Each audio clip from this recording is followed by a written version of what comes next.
నీవు మాత్రమే నేను నమ్మాలేదా, నువ్వు మాత్రమే నా ధైర్యం వేసిన పాట పాడుకుందాం. అందులో కూడా చెప్పలు కొట్టి మాతో పాటు ఎక్కించి పాడవలసింది కనుకుంటుకో. నీవు మాత్రమే నేనమ్మానయ్యా, నీవు మాత్రమే నా ధైర్యం యేసయ్యా, నీవు మాత్రమే నేనమ్మానయ్యా, నీవు మాత్రమే యేసయ్యా, నీ బాహుబలమే నడిపించును, నా స్థితులన్నిటినీ సరిచేయును, నీ బాహుబలమే నడిపించును, నా స్థితులన్నిటినీ సరిచేయును, కృప చూపువాడవయ్యా, కృప చూపువాడవయ్యా, కృప చూపువాడవయ్యా, నీ పిల్లలకు కృప చూపువాడవయ్యా, నిన్ను మాత్రమే నేనమ్మానయ్యా, నీవు మాత్రమే నా ధైర్యం యేసయ్యా, నీవు సెలవీయగా కలుగనిదేముంది, వాక్కులు పంపగా జరుగనిదేముంది, నీవు సెలవీయగా కలుగనిదేముంది, వాక్కులు పంపగా జరుగనిదేముంది, సకలము నీవేనయ్యా శ్రీమంతుడా, స్తుతి నీకు పాడెదనయ్యా, సకలము నీవేనయ్యా శ్రీమంతుడా, స్తుతి నీకు పాడెదనయ్యా, సమకూర్చువాడవయ్యా, నీ పిల్లలకు సమకూర్చువాడవయ్యా,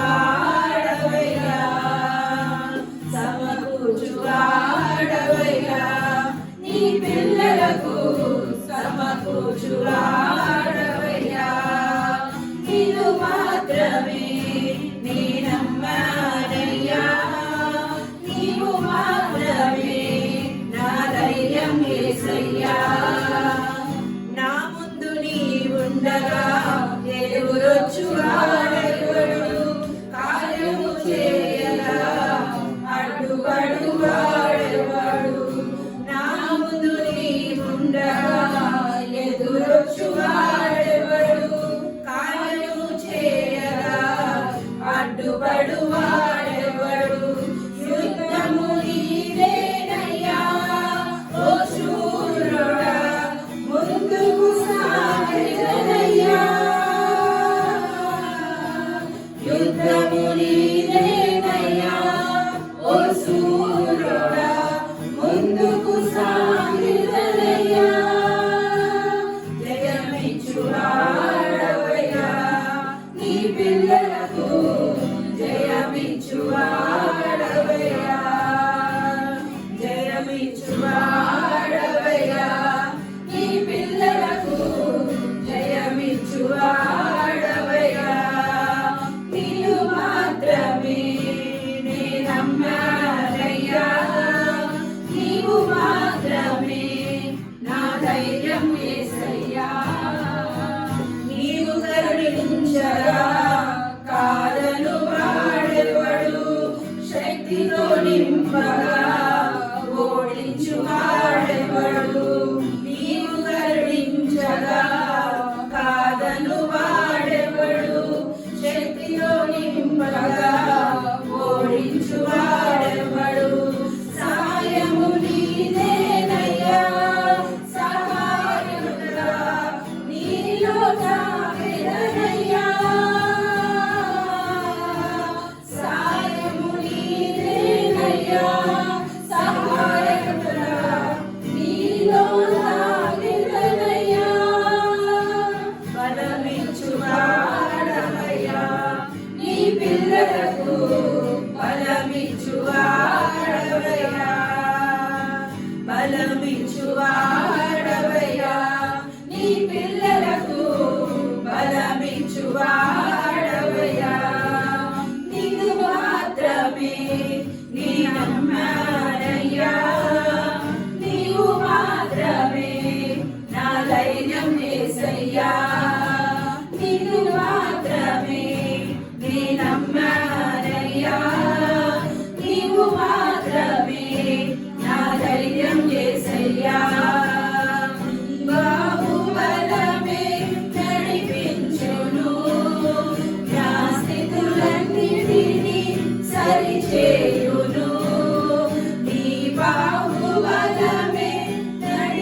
దాన్ని బట్టి నేను ఎంతో సంతోషిస్తున్నాను. మరి ఈ నెల వాగ్దానం ఏంటనేది ఒకసారి మళ్ళీ జ్ఞాపకం చేసుకుందాం. కీర్తనలు 71వ కీర్తన 21వ వచనం అండి. నా గొప్పతనమును వృద్ధి చేయము, నా తట్టు మరలి నాకు నెమ్మది కలుగు చేయము. మరి మొదటి 2 వారాలు ఈ వాక్యం గురించి ధ్యానం చేసుకుంటూ, మొదటిగా ఏంటంటే గొప్పతనం వృద్ధి చేయడంలో దేవుడు మనల్ని ఎలా వృద్ధి చేస్తే ఆయన గొప్పతనం పెరుగుతుంది, మనం ఉన్నత స్థానంలో ఉంచితేనే తండ్రి యొక్క పేరు పెరుగుతుందని జ్ఞాపకం చేసుకోవడం జరిగింది. సో గత వారం అయితే 3 ముఖ్యమైన విషయాలు మనం తెలుసుకున్నాం. ఎందుకంటే ప్రతి క్రైస్తవుడికి 3 ముఖ్యమైనవి ఖచ్చితంగా మనకి ఎప్పుడు కూడా మనకు తోడుగా ఉంచాలి, ఇప్పుడు మనం ముందుకు పట్టుకుని నడవాలి. మరి 3 విషయాలు ఏంటంటే ఎవరైనా చెప్పగలరండి?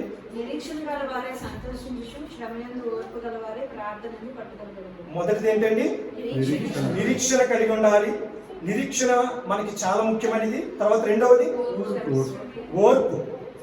ఓర్పు మనకు ఉండాలి. మూడవది ప్రార్థనలో పట్టుదల. అయితే ఈ రోజున ఏ వాక్యం ద్వారా అయితే దేవుడు మనతో మాట్లాడబడుచున్నాడంటే, ఇవన్నీ కూడా మనం కలిగి ఉన్నప్పుడు దేవుడికి అసాధ్యమైనది ఏదీ లేదు. ఆయన తలుచుకుంటే ఒక క్షణంలో చేయగలడు. ఏంటండి? తలుచుకుంటే క్షణంలో చేయగలడు. తగిన సమయంలో ఆయన క్షణంలో చేయగలడని దేవుని వాగ్దానం ద్వారా మనం ఈరోజు జ్ఞాపకం చేసుకుందాం. యెషయా గ్రంథము 60వ అధ్యాయం 22వ వచనం. యెషయా గ్రంథము 60వ అధ్యాయము చూడండి. యెషయా గ్రంథము 60వ అధ్యాయము 22వ వచనం. వారిలో ఒంటరైన వాడు 1000 మందగును, ఎన్నిక లేని వాడు బలమైన జనమగును. ఇది చాలా ముఖ్యమైనది. దేవుడు మనకి ఇస్తున్న వాగ్దానం ఏంటంటే, దేవుడు చెప్తున్న మాట, ఇక్కడ కూర్చున్న ప్రతి ఒక్కరికి చెప్తున్న మాట ఏమిటంటే, యెహోవానకు నేను తగిన కాలమున ఈ కార్యములు త్వరపెట్టుదును. మరొకసారి మనం చదువుకున్న చివరి వాక్యము, యెహోవానకు నేను తగిన కాలమున ఈ కార్యములు త్వరపెట్టుదును. చిన్న ప్రార్థన చేసుకుందాం. మమ్మల్ని మిక్కిలిగా ప్రేమించిన మా ప్రియ పరలోకపు తండ్రి, మరి ఈ వారమున ఇస్తున్న వాగ్దానం బట్టి నీకు వందనాలు తండ్రి. ప్రభువా, మే నెలలో మమ్మల్ని ఎంతగానో గొప్పగా అభివృద్ధి చేస్తూ మా భక్తి తిరిగి నెమ్మది దయచేస్తున్న తండ్రి. ప్రభువా, నాయన మరొకసారి నీవు ఇచ్చిన వాగ్దానం మా పట్ల నెరవేరుస్తూ, నాయన మాకు ఇస్తున్న ఓదార్పమైన నీ మాటలను బట్టి నీకు వందనాలు. నాయన ఇక్కడ నిలబడి నేను వాక్యం చెప్తున్నప్పుడు నీ పరిశుద్ధాత్మ నా మీద కుమ్మరించమని అడుగుతున్నాను తండ్రి.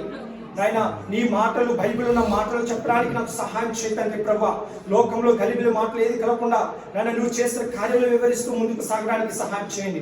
కూర్చున్న ప్రతి ఒక్కరికి నన్ను వినగలిగే చెవులను, అర్థం చేసుకున్న హృదయాన్ని వారికి దయచేస్తావు నమ్మచ్చు.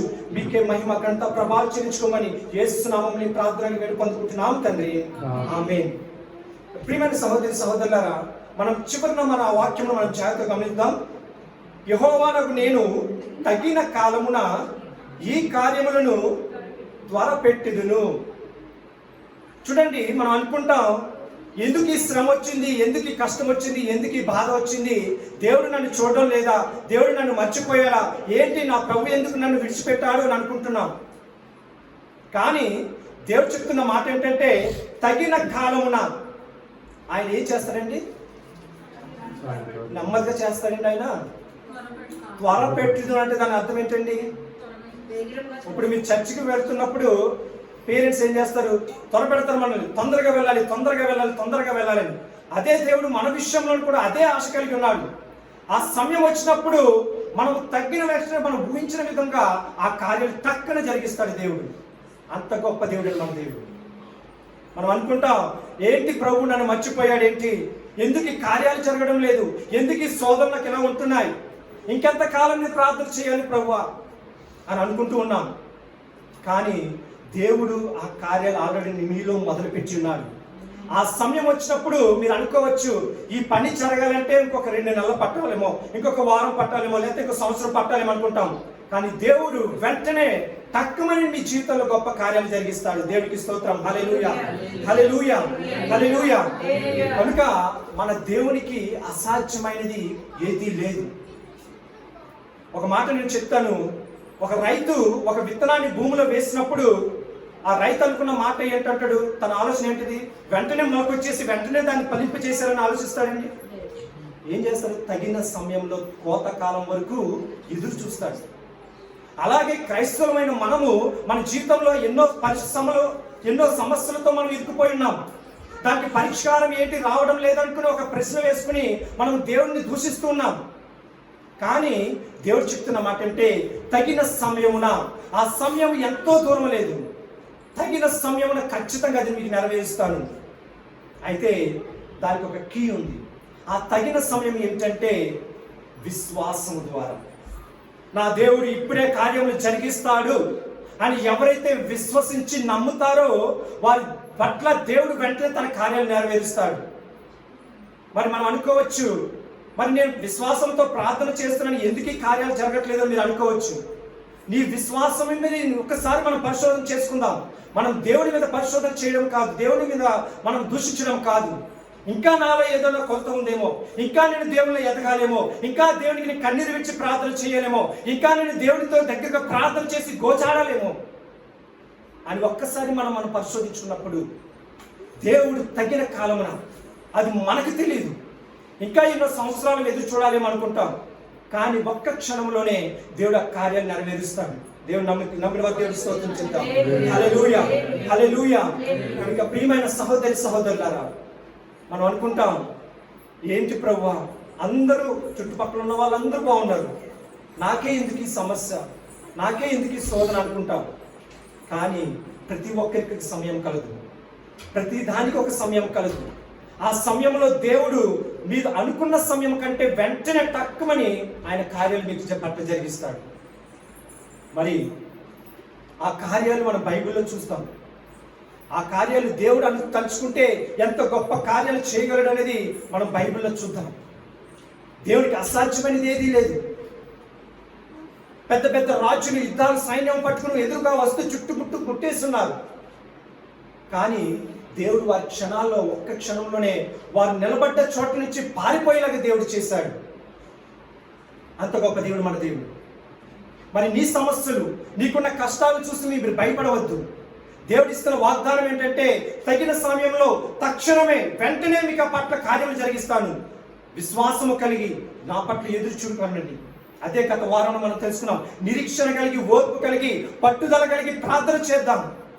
ఎప్పుడైతే అది మనం కలిగి ఉంటామో దేవుడు ఖచ్చితంగా అది మన పట్ల జరిగిస్తాడు.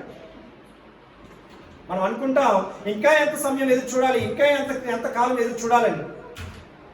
ఆ క్షణం ఇప్పుడే అవ్వచ్చు, ఆ క్షణం ఇప్పుడే అవ్వచ్చు. మీరు ఏం చేయాలంటే, ప్రభువా మరి నేను ఈ సమస్యలతో వచ్చున్నాను, నాకు ఈ సమస్యకి ఈ రోజు పరిష్కారం ఇవ్వు ప్రభువా, నేను నా జీవితంలో విశ్వాసంతో నేను నమ్ముచున్నాను ప్రభువా అని పూర్తి విశ్వాసం అనేది పట్టి నమ్మని ప్రార్థన చేయండి. దేవుడు తక్షణమే కార్యాలు జరిగిస్తాడు. ఆయనకి అసాధ్యమైనది ఏది లేదు. మనలో మార్పు రావాలి, మనలో ఒక చేంజ్ అనేది రావాలి.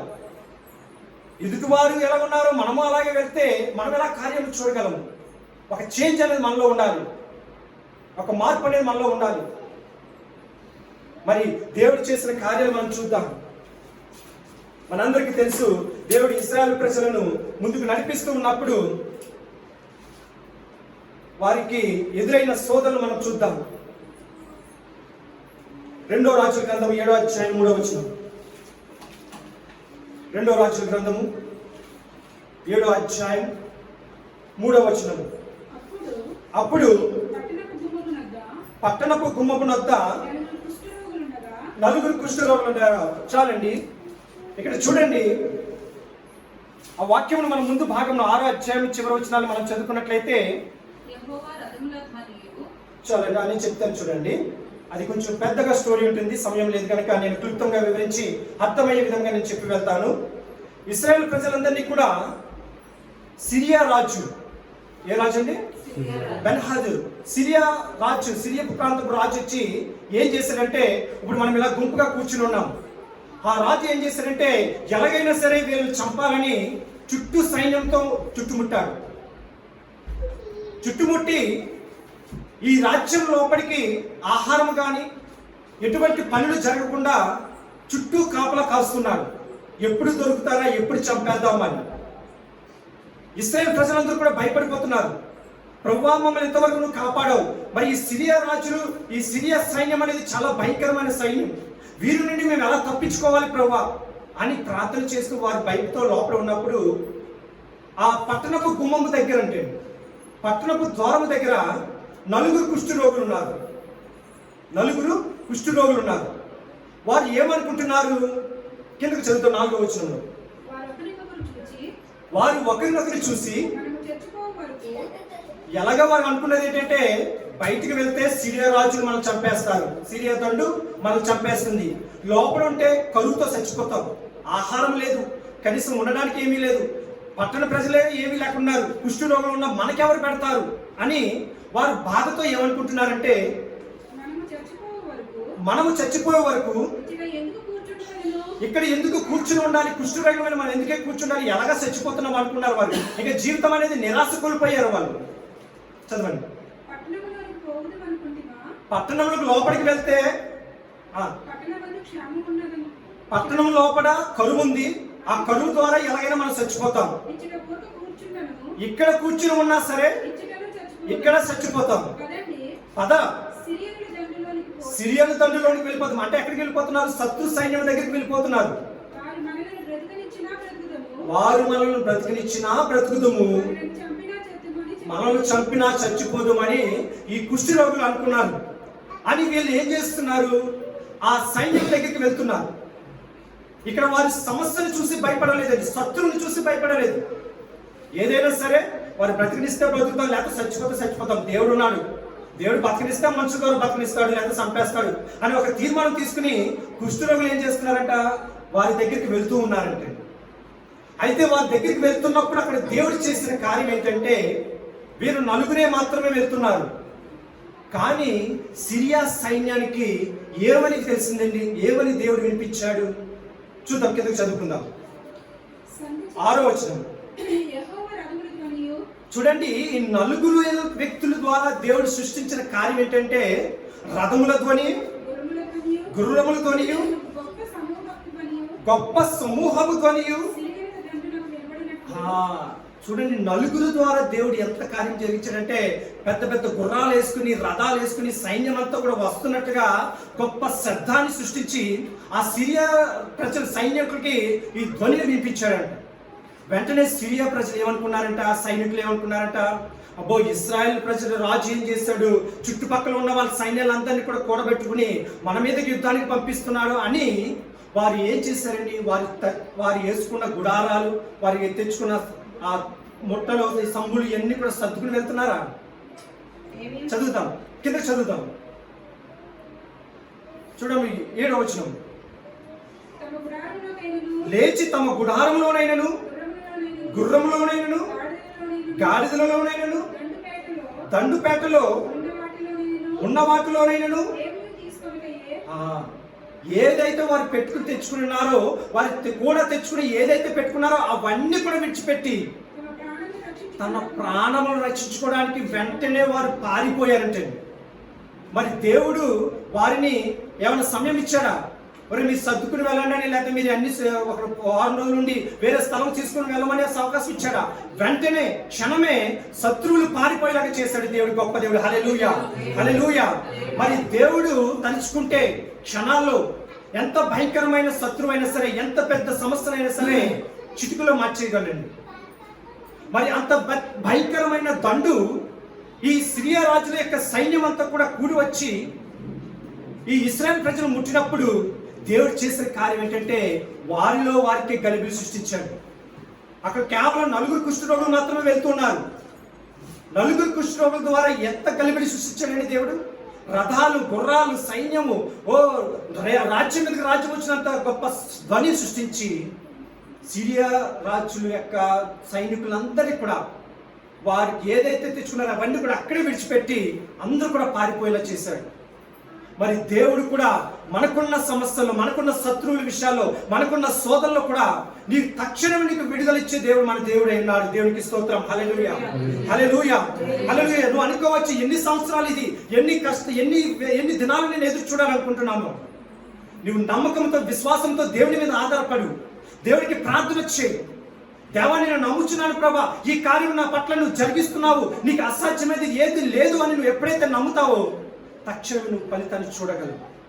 తక్షణమే నీ హృదయంలో ఆ గొప్ప మేలుని, సంతోషాన్ని, ఆనందాన్ని పొందగలవు. మరి బైబిల్లో ఒక మాట ఇది చూసాము. మరి నా జీవితంలో కూడా ఒక సంగతి నేను చెప్తాను. నా జీవితంలో దేవుడి గొప్ప కార్యం ఏంటంటే, నేను 2022 సంవత్సరంలో కంపెనీలు, ఇప్పుడు ఏ కంపెనీ చేస్తున్నానో అదే కంపెనీలో 2022లో నేను జాయిన్ అయ్యాను. 2022లో జాయిన్ అయినప్పుడు ఒక కంపెనీ ఏదైనా ప్రమోషన్ కానీ ఏదైనా ఇవ్వాలంటే కనీసం 2 సంవత్సరాలు ఎదురు చూడాలి. మొదటి సంవత్సరం వాళ్ళు ఏమి ఇవ్వరు, మన పెర్ఫార్మెన్స్ చూసుకుని 2వ సంవత్సరంలో ఇస్తారు. అయితే మొదటి సంవత్సరం అయిపోయింది, 2023 అయిపోయింది.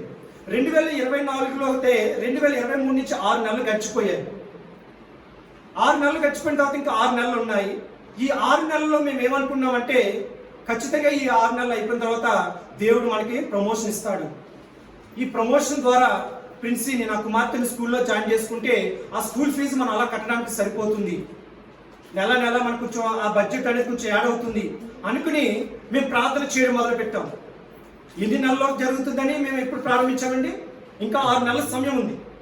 ఈ 6 నెలల సమయంలో మనం ప్రార్థన చేద్దాం. ప్రార్థన చేస్తే మా మేనేజర్ల ద్వారా, అక్కడున్న అధికారుల ద్వారా దేవుడు మాట్లాడి ఈ ప్రమోషన్లో మనకు సహాయం చేస్తాడనే నమ్మకంతో మేము 6 నెలలు ప్రార్థనలు, 6 నెలల ముందుకు అంటే 6 నెలల తర్వాత మేము ప్రార్థన చేయడం మొదలుపెట్టాం. 7వ నెల అయిన తర్వాత ఆఫీస్కి రమ్మన్నారు. అప్పుడు వర్క్ ఫ్రమ్ హోమే, నెలకి ఒకసారి అంటే వారంలో 3-4 రోజులు రమ్మని చెప్పారు. మేము ఇంటి దగ్గర ప్రార్థన చేస్తున్నాం. ఇంకా 6 నెలలు ఉంది కదా అనే విషయంలో ప్రమోషన్ గురించి మేము ఎక్కువ ఆశ పడలేదు. మేనేజర్ పిలిచారు కదా, జస్ట్ ఏదైనా క్లయింట్ విషయంలో అనుకుని నేను వెళ్ళడం జరిగింది. వెళ్ళిన తర్వాత అక్కడ మేనేజరు నన్ను లోపల రమ్మని పిలిచాడు. మా మేనేజర్ గారు నన్ను పిలిచారు. నేను అనుకున్నాను ఏదైనా వర్క్ విషయంలో నన్ను పిలుస్తున్నానేమో అనుకుని నా ల్యాప్టాప్ తీసుకుని నేను బయలుదేరాను. నేను ల్యాప్టాప్ తీసుకుని వెళ్తుంటే మేనేజర్ వచ్చి అన్నారు, నీ ల్యాప్టాప్ వద్దు, లీవ్ యువర్ ల్యాప్టాప్ ఇందే, దయచేసి నువ్వు ఒక్కడే నువ్వు లోపలికి రా అని చెప్పాడు. సరే ల్యాప్టాప్ వద్దంటున్నారు, మరి ఏమన్నా నాలో ఏదైనా నెగిటివ్ ఏమైనా ఉందేమో, దాని గురించి మాట్లాడడానికి పిలుస్తున్నారేమో అనుకుని నేను లోపలికి వెళ్ళడం జరిగింది.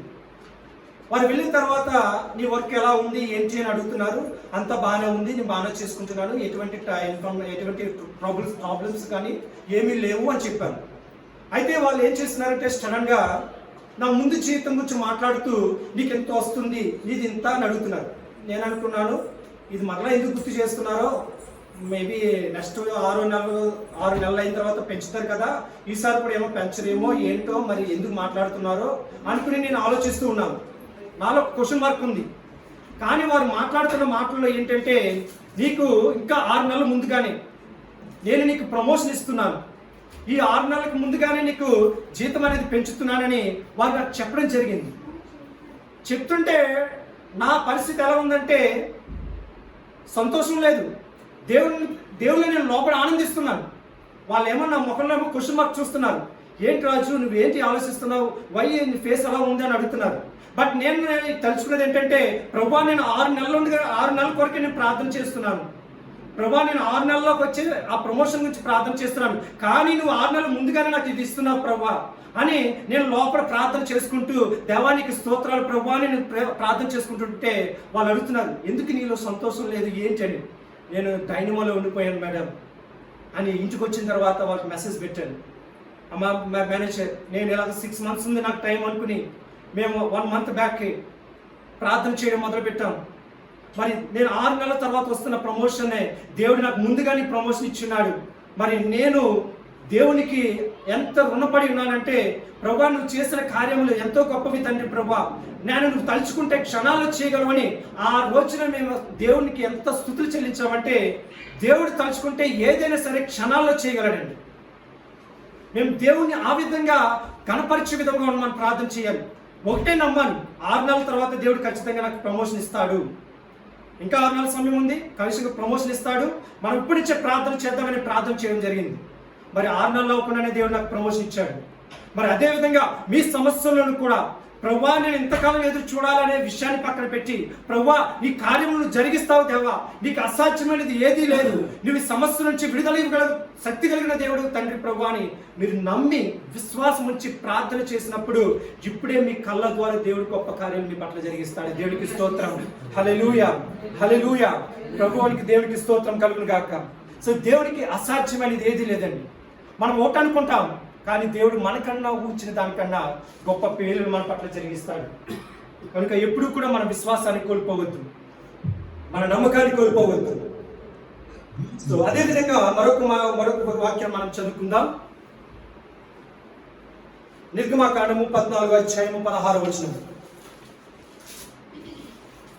మనందరికీ తెలిసినదే, మోషే ఎర్ర సముద్రాన్ని ఏ విధంగా ఆరిన నేలగా చేశాడండి. 14వ అధ్యాయము 16వ వచనం. యెహోవా ఈ ప్రజలందరికీ చేరు వరకు, నీవు సంపాదించిన ఈ ప్రజలు అందరికి చేరు వరకు నీ బహుబలము చేత పగవారు రాతి వలె కదలకుందురు. నిర్గమకాండము 14వ అధ్యాయము 16వ వచనం. నీవు నీ కర్రని ఎత్తి ఆ సముద్రం వైపు నీ చెయ్యి చాచి దానిని పాయలుగా చేయము. అప్పుడు ఇశ్రాయేలు ప్రజలు సముద్రము మధ్యను ఆరిన నేలను నడిచిపోదురు. మనందరికీ ఈ వాక్యం తెలిసినదే. మరి ఇందులో ఒక మర్మం ఉందండి. ఇశ్రాయేలు ప్రజలను బానిసత్వం నుండి విడుదల చేసి దేవుడు చూపించిన కానాను దేశానికి నడిపిస్తున్నప్పుడు, మరి బానిసత్వంలో ఉన్నప్పుడు ఆ రాజు ఎవరండి? ఎవరు నేను బానిసత్వం ఉంచారు? ఐగుప్తు ప్రజలను బానిసత్వంగా ఉంచిన రాజు ఫరో రాజు. ఫరో రాజు ముందు ఏమన్నాడంటే, దేవుడు కొన్ని సోదరులు పంపించిన తర్వాత తన తీర్మానం తీసుకుని ఇశ్రాయేలు ప్రజలను విడిచిపెట్టాడు. ఇశ్రాయేలు ప్రజలు మోషే ద్వారా నడిపించుతూ ముందుకు వెళ్తూ ఉన్నారు. అయితే ఫరో ఏం చేశాడు? మరలా వారిని బానిసత్వంగా తీసుకురావాలని, మరలా వారిని వెనకకి తీసుకురావాలని ఏం చేశాడంటే, తన సైన్యాన్ని పంపించి 600 రథాలు, పెద్ద పెద్ద బలవంతుల సైన్యాన్ని పంపించి వాళ్ళని పట్టుకుని వెనక్కి లాగాలని చూస్తున్నాడు. అటువంటి సమయంలో ఈ ఇశ్రాయేలు ప్రజలకు ఎదురుగా వచ్చింది ఏంటంటే ఈ ఎర్ర సముద్రం. ఈ ఎర్ర సముద్రం దగ్గరికి వెళ్ళినప్పుడు ముందు చూస్తే నొయ్యి, వెనక్కి చూస్తే గొయ్యి అనే ఒక సామెత ఉంది కదా. ఆ సామెత ఈ ప్రజలకు ఎదురయ్యింది. ఎదురుగా చూస్తే సముద్రం, వెనకాల చూస్తే సైన్యం, ఎటు వెళ్ళాలో తెలీదు. అటువంటి సమయంలో మరి దేవుడు చేసిన కార్యం ఏంటండి? మోషే చేతికి ఒక కర్రనిచ్చి తన చేయి పైకెట్టి ఆ నీటి మీద కొట్టినప్పుడు ఆ నీరు 2 పాయలుగా విడి ఆ నీరు ఆరిన నేలగా మారింది. దేవునికి స్తోత్రం. హల్లెలూయా. అయితే ఇందులో మనం గమనించవలసిన పాయింట్ ఏంటంటే, ఆ నీళ్లు ఎన్ని రోజుల్లో ఆరాయి? సముద్రం ఎన్ని రోజులకి ఆరింది? ఇమ్మీడియట్ గా, క్విక్లీ, వెంటనే, ఫ్లాష్ ఆఫ్ సెకండ్స్ లో ఎప్పుడైతే మోషే తన కర్ర చేయి పెట్టుకుని కర్ర పెట్టి నీటి మీద కొట్టాడో అది 2 పాయలుగా విడిపోయి వెంటనే అది ఏమైందండి? ఆరిన నేల అయింది. మరి మోషే అడగవచ్చు, ప్రభువా నీవు చేయి ఎత్తి కర్రతో కొట్టమంటున్నావు ఈ సముద్రాన్ని, మరి ఇది చాలా పెద్ద సముద్రము, ఇది నేల ఆరాలంటే ఎన్ని సంవత్సరాలు పడుతుందో, వెనకాలేమో సైన్యం వచ్చేస్తుంది, ఎదురేమో ఇక్కడ నీరుంది అని మోషే ఒకవేళ ప్రశ్నించి ఉంటే ఏమవుతుంది? అక్కడ ప్రశ్నించలేదు. నమ్మకం, విశ్వాసం. మన ముందు సముద్రం లాంటి శ్రమలు ఉన్నప్పటికీ, భయంకరమైన కష్టాలు ఉన్నప్పటికీ మనం అనుకుంటాం, ఈ భయంకరమైన కష్టంలో ప్రభువా నన్ను ఎన్ని రోజులు పడుతుందో దీని నుంచి బయటకు రావడానికి అని అనుకుంటాం. ఎన్ని రోజులకి నేను ఈ శ్రమ నుండి విడుదల పొందాలి అని అనుకుంటాం. మీరు విశ్వసించి నమ్మిన ఎడల, నమ్మకంతో మీరు దేవుడి దగ్గర ప్రార్థన చేసిన ఎడల తక్షణమే అది మీకు అనుకూలంగా మారుతుంది. దేవునికి స్తోత్రం. హల్లెలూయా. తక్షణమే, ఇమ్మీడియట్ గా అది మీకు అనుకూలంగా మారుతుంది. మరి మోషే అక్కడ దేవుని ఇటువంటి ప్రశ్న వేయలేదు. దేవుడు చెప్పాడు, వెంటనే చేశాడు, అద్భుత కార్యములు చూశారు. మరి వెంటనే ఇశ్రాయేలు ప్రజలు ఆ సముద్రం దాటగానే మరలా ఏమైందండి? అది మరలా సముద్రం దగ్గర రావడము, ఆ ప్రజలందరూ కూడా, సైనికులందరూ కూడా చనిపోవడం జరిగింది. మరి అంత గొప్ప దేవుడిని మనం ఆరాధిస్తున్నప్పుడు మరి మనం ఎందుకు కుంగిపోవాలి? మనం ఎందుకు నిరుత్సాహపడాలి? మన ఎందుకు ఆరోగ్యాన్ని మనం పాడు చేసుకోవాలి? సర్వము కలిగిన దేవుడు నా దేవుడు కనుక నా సమస్యలన్నీ కూడా ఆయనకు తెలుసు. ఏదో ఒక రోజున ఖచ్చితంగా తగిన సమయంలో ఆయన క్షణాన్నే నాకు విడుదలిస్తాడు అనే విశ్వాసం మనలో ఉంచుకుని విశ్వాసం ద్వారా ప్రార్థన చేసినట్లయితే వెంటనే మీరు కార్యాలు చూడగలరు. దేవుడికి స్తోత్రం. హల్లెలూయా, హల్లెలూయా. మరి నేను అంతకుముందు వేరే చర్చిలో నేను తెలుగు భాషగా పనిచేస్తున్నప్పుడు ఒక సహోదరుడు వచ్చాడండి. ఆయనకి 40 సంవత్సరాలు మాత్రమే. 40 సంవత్సరాలకి ఆయనకి ఏమైందంటే పెరాలసిస్ వచ్చినాయి. పెరాలసిస్ వచ్చి ఈ ఎడం చేయి పడిపోయింది. డాక్టర్ దగ్గరికి వెళ్తే కనీసం 3 సంవత్సరాలన్నా పడుతుంది ఆ కాలు చెయ్యి సరవడానికి, కానీ నీ చెయ్యి ఇలా పైకి ఎత్తలేవు అని చెప్పారంటే. ఏమన్నారండి? చెయ్యి మాత్రం పైకి ఎత్తలేవు, నీ కాలు చెయ్యి మాత్రము 3 సంవత్సరాలు పడుతుంది, వాటి ద్వారా నువ్వు నెమ్మదిగా నీ పని చేసుకోగలవు, కానీ నీవు పూర్తిగా నీ చెయ్యి ఎలా ఎత్తలేవు, నువ్వు కాలు పరిగెత్తలేవు అని చెప్పాడంటే. కేవలం 40 సంవత్సరాల్లోనే పెరాలసిస్ వచ్చింది.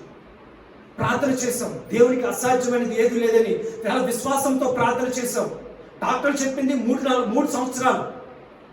మేమనుకుంటున్నాం, మేము చేసిన ప్రార్థన ఏంటంటే, ప్రభువా నువ్వు వెంటనే చేయగలవు, ప్రభువా తక్షణమే చేయగలవు అని విశ్వాసంతో ప్రార్థన చేశాం. అలా కలుస్తూ వెళ్తూ ఉన్నప్పుడు 3 నెలల్లోనే ఒక రోజున ఏమైందంటే, సహోదరుడు నవ్వుతూ నడుచుకుంటూ వస్తున్నాడండి. ఎటువంటి ఎవరితో సపోర్ట్ తీసుకోకుండా తను ఏమంటున్నాడంటే, చెయ్యి పైకెత్తి మరి హల్లెలూయా అని చెప్పుకుంటూ సంతోషంగా దేవుని సన్నిధికి వస్తున్నాడు. మరి డాక్టర్లు ఏం చెప్పారు? 3 సంవత్సరాలు అన్నాడు. బట్ ఈ సహోదరుడు 3 నెలల్లోనే తన రికవరీని పొందుకున్నాడు. తన విశ్వాసము తనను బలపరిచింది. మరి విశ్వాసం, అదే విశ్వాసం మనలో ఉంటే ఏ కార్యాలైతే ఆగిపోయాయో, ఏ శ్రమలైతే మన చుట్టూ ఉన్నాయో వాటి నుంచి మనం విడుదల పొందగలం. విశ్వాసము మనం పొందుకోవాలి. మరి అదే విశ్వాసం మనలో ఉన్నప్పుడు దేవుడు దీన స్థితిలో నుంచి లేపి, దరిద్రమైన స్థితిలో నుంచి లేపి ఉన్నత స్థితిలో నిలుపుతాడు. మరి యోసేపు ఎందుకు పనికిరాని వారుగా తన అన్నలు తనను అమ్మి వేసినప్పటికీ, అక్కడ తనను బానిసంగా అక్కడ పంపించినప్పటికీ, పోతీఫర్ దగ్గరికి వెళ్ళినప్పటికీ, తన భార్య తన మీద మోహం చూపినప్పటికీ, దాన్ని అంగీకరించినప్పటికీ, జైలులో వేసినప్పటికీ, ఏ తప్పు చేయలేని తనను జైల్లో పెట్టినప్పటికీ కూడా దేవుడు తనకి తోడుగా ఉండి ఆ ఫరో యొక్క కళని వివరించడానికి మరి పిలిచినప్పుడు అతను అప్పటి వరకు ఉదయకాలంలో తను ఎలా వచ్చాడంటే ఒక జైల్లో బందీగా వచ్చాడు. కానీ చివరికి ఆ రోజు రాత్రికి ఏమైందండి, అతడు జైల్లో ఖైదీగా ఉన్న వ్యక్తి సాయంకాలం కల్లా ప్రధానమంత్రి అయ్యాడు. దేవునికి స్తోత్రం. హల్లెలూయా, హల్లెలూయా. దేవుడు ప్రధానమంత్రిగా నిలబెట్టాడు. రాజు తర్వాత రాజుగా అతను నిలబెట్టాడు. మరి అంత గొప్ప శక్తి కలిగిన దేవుడు మన దేవుడు.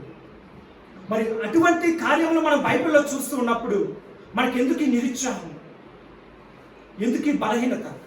మనం ప్రార్థన ఎలా చేస్తున్నాం? ప్రభువా నాకు ఈ సమస్య ఉంది, నా సమస్య నీ దగ్గర పెడుతున్నాను ప్రభువా, దీనికి పరిష్కారం నువ్వు ఇవ్వి అని ప్రార్థన చేస్తున్నావా? లేకపోతే ప్రభువా నేను ఈ సమస్యతో ఉన్నాను, ఈ సమస్యకు ఇప్పుడే నాకు విడుదల ఇస్తున్నావు అని నువ్వు నమ్మి విశ్వసించి ప్రార్థన చేస్తున్నావా? ఒక్కసారి మనం ఆ రెండాటి తేడా గమనించుకుందాం. ప్రతి ఒక్కరికి ఏదో ఒక సమస్య ఉంది. ఆర్థికపరమైన సమస్య కానీ, ఆరోగ్యపరమైన సమస్య కానీ, ఉద్యోగపరమైన సమస్య కానీ ఉంది. కానీ ఆ సమస్యలన్నింటిలో మనం ప్రార్థన చేయవలసింది ఏంటంటే, నమ్మి అది మనం పొందుకున్న విధముగా మనం ప్రార్థన చేయాలి. ప్రభువా ఈ సమస్యలోనే నేను విడుదల పొందుకుంటున్నాను, ఈ కష్టాల నుంచి నాకు విడుదల ఇస్తున్నావు అని ఎప్పుడైతే నువ్వు నమ్మి ప్రార్థన చేస్తావో తక్షణమే నువ్వు ఆ కార్యాలు చూడగలవు. దేవునికి స్తోత్రం. హల్లెలూయా, హల్లెలూయా, హల్లెలూయా. దేవునికి ప్రియమైన సహోదరులారా, దేవుడికి అసాధ్యమైనది ఏది లేదు. సమస్తము చేయగల దేవుడు మన దేవుడు. మరి ద్వితీయోపదేశ కాలంలో మనం చూసినట్లయితే యోర్దాను నదిని దేవుడు దాటించాడు. మరి యోర్దాను నదిని దేవుడు దాటించినప్పుడు అక్కడ దేవుని యొక్క అగ్ని ఎలా వస్తుందంటే దహించు అగ్ని వల్ల వస్తుందంటే. దహించు అగ్ని ఎలా ఉంటుందంటే ఒక్క క్షణంలోనే మొత్తం మంట పెట్టేసేదండి. అటువంటి శక్తి కలిగిన దేవుడు మన దేవుడు. చూద్దాం అది కూడా. ద్వితీయోపదేశ కాండము 9వ అధ్యాయం. ద్వితీయోపదేశ కాండము 9వ అధ్యాయం 1, 2, 3 వచనాలు. ఇశ్రాయేలు వినము, ఇశ్రాయేలు వినుము. నీకంటే గొప్ప బలము గల జనములను. చూడండి, ఇశ్రాయేలు ప్రజలకు దేవుడు చెప్తున్న మాట అంటే, నీ ఎదర నీకంటే గొప్ప జనులు ఉన్నారు. చదువుదాం. ఆకాశం వంటి ప్రాకారం గల గొప్ప పట్టణములు స్వాధీనపరచుటకై నేను నీవు యోర్దానును దాటిపోచున్నావు. యోర్దాను నది నువ్వు దాటిపోచున్నావు. ఆ ప్రజలు గొప్పవారు. ఆ ప్రజలు మీకు వెళ్తున్నప్పుడు ప్రజలు గొప్పవారే ఉంటారు. ఉన్నత దేహులు వారిలో ఎదిగిన అనాకీయులు వంశస్థులు. అనాకీయులు ఎదిగి ఎవరు నిలవగలరు అన్న మాట నేను వింటివి కదా. కాబట్టి నీ దేవుడని యెహోవా తానే దహించు అగ్ని వలె. చూడండి, తానే దహించు అగ్ని వలె నీ ముందర దాటిపోవచ్చున్నాడని. నేడు నీవు తెలుసుకునుము. చాలండి, ఆ మాట చాలండి. మన దేవుడు ఎలాంటి దేవుడు అండి? దహించు అగ్ని వలె ఉండు దేవుడు. మరి దహించు అగ్ని అంటే ఎలాంటిదండి? అడవిలో ఒక చిన్న నిప్పుర వచ్చిందంటే అది ఏం చేస్తుందండి? కొంచెం కాల్చుకుంటూ వెళ్తుందండి. వెంటనే క్షణాల్లో ముట్టి వేస్తుందండి. అలాగే మన దేవుడు ఎంత గొప్ప దేవుడు అంటే దహించు అగ్ని వలె. అవకాశము మనం అనుకుంటాం, కళ్ళు మూసి తెరిచే లోపే సమస్తమును చేయగల దేవుడు మన దేవుడు. మరి అంత గొప్ప దేవుడు మన దేవుడు. దహించు అగ్ని వలె కలిగిన దేవుడు మన దేవుడు ఉన్నాడు కనుక ఇశ్రాయేలు ప్రజలు మీరు భయపడవద్దు, నేను నీకు తోడుగా ఉన్నాను అని ఏ వాగ్దానం అయితే ఆయన ఇచ్చున్నాడో అదే వాగ్దానం ఈరోజు నీకు నాకు ఇస్తున్నాడు. దేనికి భయపడవద్దు. అధికారుల వల్ల సాధ్యపడేది ఎన్ని మోసకరమైన పనులు చేస్తున్నప్పటికీ కూడా వాటిని క్షణాల్లో మార్చగలిగే శక్తి కలిగిన దేవుడు నేనున్నాను, నీకు గొప్ప కార్యములు నీ పట్ల జరిగిస్తాను అని దేవుడు వాగ్దానం ఇస్తున్న దేవుడు. కనుక మనము దహించు అగ్ని వలె ఉన్న దేవుడు మనం కలిగి ఉన్నాము కనుక ఏ విషయంలో కూడా వెనుకడుగు వేయవద్దు. Always we have to say thanks to the Lord. ప్రతి విషయంలో కూడా థ్యాంక్ యూ చెప్పాలి దేవునికి. ప్రభువా, మరి ఈ సమస్యలు నాకు విడుదల ఇస్తున్నందుకు నీకు థ్యాంక్ యూ ప్రభువా అని ఎప్పుడైతే నువ్వు నమ్మి విశ్వసించి ప్రార్థన చేస్తావో నీ కార్యములు వెంటనే చూడగలవు. నీ కార్యములు నీ కళ్ళారా నువ్వు చూడగలవు. మరి ఈ విషయాలు మనం జ్ఞాపకం పెట్టుకుందాం. మన దేవుడు గొప్ప దేవుడు. ఆయన తలుచుకుంటే వెంటనే క్షణాలు అన్ని చేయగల దేవుడు కనుక మనం నమ్మి విశ్వసించి ప్రార్థన చేద్దాం. మన ప్రార్థన చివరిగా ఒక మాట చెప్పిన ముగిస్తాను. మరి మన ప్రార్థన ఏ విధంగా చేయాలి అంటే, ఎప్పుడు కూడా ఏ సమస్య వచ్చినా ఏ కష్టం వచ్చినా సరే దానికి పెట్టి ప్రభువా నాకు ఈ సమస్య ఉందని ప్రార్థన కాదు. ప్రభువా ఈ సమస్య నుండి నాకు విడుదలిస్తున్నావు, దాన్ని బట్టి నీకు వందనాలు ప్రభువా అని ప్రార్థన చేద్దాం. Thank you for this deliverance. ఈ సమస్య నుండి నాకు విడుదలిస్తున్నందుకు నీకు వందనాలు ప్రభువా అని మనం ఎప్పుడైతే నమ్మకంతో ప్రార్థన చేస్తామో తండ్రి ఏమంటాడు తెలుసా? నా కుమారుడు నా మీద ఎంతో ఆశ కలిగి ఉన్నాడు, నా కుమార్తె నా మీద ఎంతో నమ్మకం పెట్టుకుని ఉంది కనుక నా కుమారుడు నేను సేద తీర్చాలి, నా కుమార్తెను నేను సేద తీర్చాలి అని వెంటనే దేవుడు కనికరం కలిగి ప్రేమ కలిగి మన మధ్యకి వచ్చి మన కార్యంలో ఆయన నెరవేరుస్తాడు. మరి మనకి బిడ్డలు ఉన్నారు, బిడ్డ కన్నీరు విడిచి నీ దగ్గరికి వచ్చి అమ్మా నాకు ఇది కావాలి అని అంటే ఏ తండ్రి అయినా ధృవీకరిస్తాడండి? కన్నీరుని చూచి వెంటనే ఎంత కష్టమైనా సరే వెంటనే అది ఇవ్వాలని కోరుకుంటాం, అది ఇస్తాము కూడా. మరి తన ప్రాణాన్నే మన కొరకు ఇచ్చిన దేవుడు మనకున్నాడు. అంత ప్రేమామయుడు కనికరం కలిగిన దేవుడు మనకున్నప్పుడు మరి మనం కన్నీరు విడిచి ప్రార్థన చేసినప్పుడు ఆయన ఎందుకు వినడు? ఖచ్చితంగా అది జరిగిస్తాడు. మనం ఏం చేయాలంటే, నా తండ్రి నా కన్నీరును తుడువు, నా సమస్య ఇదిగా ఉంది, దీని నుండి నువ్వు విడుదలిస్తున్నది నీకు వందనాలు ప్రభువా, నేను ఈ సమస్య నుండి నువ్వు విడుదలిస్తున్నది వందనాలు ప్రభువా అని కన్నీరు విడిచి ఎప్పుడైతే ప్రార్థన చేస్తావో వెంటనే నీ కన్నీరు తుడుస్తాడు. నువ్వు అనుకున్న దానికంటే దేవుడు గొప్పగా నీ ముందర తక్షణమే ఆయన కార్యాలు జరిగిస్తాడు. కనుక విశ్వసించి ప్రార్థన చేద్దాం, నమ్మకంతో ప్రార్థన చేద్దాం. విశ్వాసము నమ్మకము లేకుండా మనం ఏది చేయలేము. అందుకే ప్రభువైన యేసుక్రీస్తు వారు కూడా చెప్పిన ఒకే ఒక మాట ఏంటంటే, ఆవగింజంత విశ్వాసం ఉంటే నువ్వు ఎన్నో కార్యాలు చూడగలవు. కనుక ఆ విశ్వాసాన్ని మనం కలిగి ఉందాం. ఏది కూడా మనలో నెగిటివిటీ రాకూడదు. ఏ విషయంలో కూడా నెగిటివిటీ అనేది రానివ్వకుండా పాజిటివ్గానే మనం ఆలోచిద్దాం. దేవుడికి ఇది సాధ్యమే, దేవుడు చేయగలడు, నాకు ఏది అవసరమో నాకంటే నా తండ్రికి తెలుసు అని విశ్వాసంతో నమ్మకంతో మనం ప్రార్థన చేసినప్పుడు దేవుడు ఖచ్చితంగా మన విశ్వాసాన్ని బట్టి మన నమ్మకాన్ని బట్టి అది వెంటనే మనకు అనుగ్రహిస్తాడు. తక్షణమే అది మనం పొందుకుంటాం. కనుక నా జీవితంలో నా దేవుడు ఏ కార్యం అయితే చేస్తున్నాడో అదే దేవుడు మీ జీవితంలో కూడా కార్యాలు చేయాలని నేను విశ్వాసంతో ప్రార్థన చేస్తుంటాను. నమ్మకంతో మనం అందరూ కూడా కలిసి ప్రార్థన చేద్దాం. అందరూ కూడా లేచి నిలబడతాం. అందరూ కూడా లేచి నిలబడి ప్రార్థనలో ఏకీభవిద్దాం. మరి ఇశ్రాయేలు ప్రజలను దేవుడు ఏ విధంగా నడిపించాడో మనం చూసాం. సిరియా రాజుల ద్వారా, సిరియా సైన్యం ద్వారా భయంకరమైన శత్రువులు చుట్టూ ముట్టినప్పటికీ కూడా 4 కుష్ఠరోగుల ద్వారా ఆయన ఎన్నో అద్భుత కార్యాలు జరిగించి గొప్ప సైన్యము సమూహము వస్తున్నట్లుగా శబ్దాలు సృష్టించి తక్షణమే వారు ఉన్న చోటు నుండి పారిపోయేలాగా దేవుడు వారి పట్ల ఎంతో గొప్ప మేలులు చేశారు. అదేవిధంగా ఒకవైపు వెనకాలేమో ఫరో సైన్యం వస్తుంది, ఎదురేమో ఎర్ర సముద్రం ఉంది. దేవుడు వెంటనే సముద్రాన్ని ఆరినేక చేస్తున్నాడు. తక్షణమే ఇమిడియట్ గా, క్విక్లీ, అన్ఎక్స్పెక్టెడ్లీ, సడన్లీ అది జరిగింది. మరి మన జీవితంలో కూడా అన్ఎక్స్పెక్టెడ్ గా నువ్వు అనుకుంటావు ఇది జరగాలంటే సంవత్సరాలు పడుతుందేమో, ఈ కార్యాలు జరగాలంటే ఎన్నో ఏళ్ళు గడుచున్నాలేమో అనుకుంటున్నావు. విశ్వాసంతో దేవుని మీద నమ్మకంతో ప్రార్థన చేద్దాం. వెంటనే నువ్వు ఊహించిన దానికంటే వెంటనే దేవుడు గొప్ప కార్యములు మన పట్ల జరిగించబోతున్నాడు. మన దేవుడికి అసాధ్యమైనది ఏదీ లేదు. దేవుడు సెలవిస్తున్న ప్రకారం తగిన కాలమున దేవుడు ఆయన కార్యములను త్వరపెట్టును. నా బిడ్డలకి ఎక్కడ వెనకనకు వేయకూడదు. ఆయన త్వరపెట్టడానికి సిద్ధంగా ఉన్నాడు. మనం విశ్వాసంతో ప్రార్థన చేద్దాం. ప్రతి ఒక్కరూ కూడా ప్రార్థన చేద్దాం. ప్రభువా, నా జీవితంలో నాయన ఈ శోధనలు ఉన్నాయి తండ్రి, వాటి నుంచి నువ్వు విడుదల ఇస్తున్నావని నమ్ముచున్నాము తండ్రి. ప్రభా, వాటిని ఇప్పుడే నేను విడుదల పొందుకుంటున్నానని నమ్ముచున్నాను తండ్రి అని నువ్వు విశ్వాసంతో నమ్మకంతో ప్రార్థన చేసినప్పుడు దేవుడు గొప్ప కార్యములు మీ పట్ల జరిగిస్తాడు. ఇశ్రాయేలు ప్రజలు తనకి ఇచ్చిన వాగ్దానం ప్రకారం ఏ విధంగా అయితే కానాను దేశానికి నడిపించున్నాడో నిన్ను కూడా పరలోక రాజ్యానికి చేరేంత వరకు కూడా ఆయన నిన్ను విడివడు, నిన్ను మరువడు. కనుక విశ్వాసంతో ప్రార్థన చేద్దాం. ప్రభువా, నాయన నేను ఎందుకు పనికిరాని వాడిని తండ్రి. ప్రభువా, ఇంతవరకు నువ్వు నడిపించినందుకు నీకు వందనాలు తండ్రి.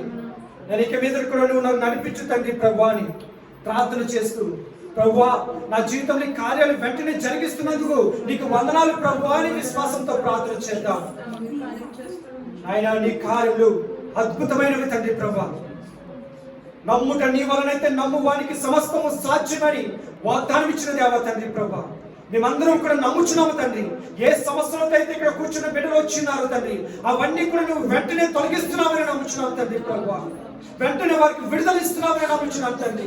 వెంటనే వారికి శాంతి సమాధానం కలుగజేస్తున్నావని నమ్ముచున్నాం తండ్రి. ప్రభువా, గొప్ప దేవా, నేను నీకు అసాధ్యమైనది ఏది లేదు తండ్రి. ప్రభువా, నేను వారి జీవితాల్లో గొప్ప మేలును దయచేయమని అడుగుచున్నాను తండ్రి. ఎవరైతే నీ వాక్యం వింటున్నారో వారి హృదయాలను గొప్ప కార్యములు జరిగించు తండ్రి. ప్రభువా, వారి కుటుంబంలో గొప్ప విడుదల దయచే తండ్రి. నీకు అసాధ్యమైనది ఏది లేదు తండ్రి. ప్రభువా, నేను ఇప్పుడు వచ్చిన ప్రతి ఒక్క బిడ్డని జ్ఞాపకం చేసుకోండి. నేను వారి జీవితాల్లో ఈ వాక్యము ద్వారా ఇంకా బలమైన విశ్వాసాన్ని నాటమని అడుగుతున్నాను తండ్రి.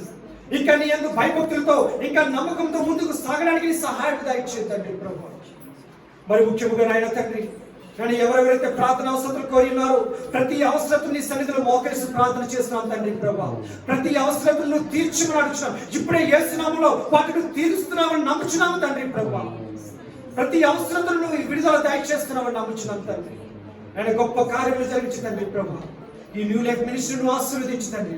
కుడి వచ్చిన ప్రతి బిడ్డను, చిన్న బిడ్డ నుండి పెద్దవారి వరకు ప్రతి ఒక్కరిని పేరు పేరు దీవించి ఆశీర్వదించమని అడుగుచు మీకే మహిమ ఘనత ప్రభావం చెల్లించుకుంటూ నాయన తండ్రి, ఇక్కడి నుంచి మేము తిరిగి వెళ్తున్నప్పుడు మేము ఖాళీ హృదయాలతో వచ్చినాము తండ్రి. ప్రభా, నాయన మా హృదయాలను మంచి బలమైన వాక్యము నాటామని నమ్ముచున్నాము తండ్రి. నాయన వాక్యం ద్వారా మమ్మల్ని నడిపించు తండ్రి. ప్రభా, నీ కృపలో మమ్మల్ని భద్రపరచుమని నాయన నీ చిత్తం అయితే నాయన వచ్చేవారు మేమందరూ కూడా మళ్ళా కలుసుకుని నీలో సంతోషించే భాగ్యం మాకు దయచేయమని కోరుకుంటూ ఇప్పుడు వచ్చిన ప్రతి ఒక్క బిడ్డను పేరు పేరు దీవించి ఆశీర్వదించమని నీకే మహిమ ఘనత ప్రభావాలు చెల్లించుకుంటూ యేసు నామములో ప్రార్థన వేడి పొందుకుంటున్నాం తండ్రి. ఆమేన్. యేసు రక్తమే ఇచ్చి, సిలువ రక్తమే ఇచ్చి ప్రభు యేసు సంపూర్ణ విజయం అవాదికులంత నాశనమే కలుగును గాక. ఆమేన్, ఆమేన్, ఆమేన్. ఆశీర్వాదం అండి.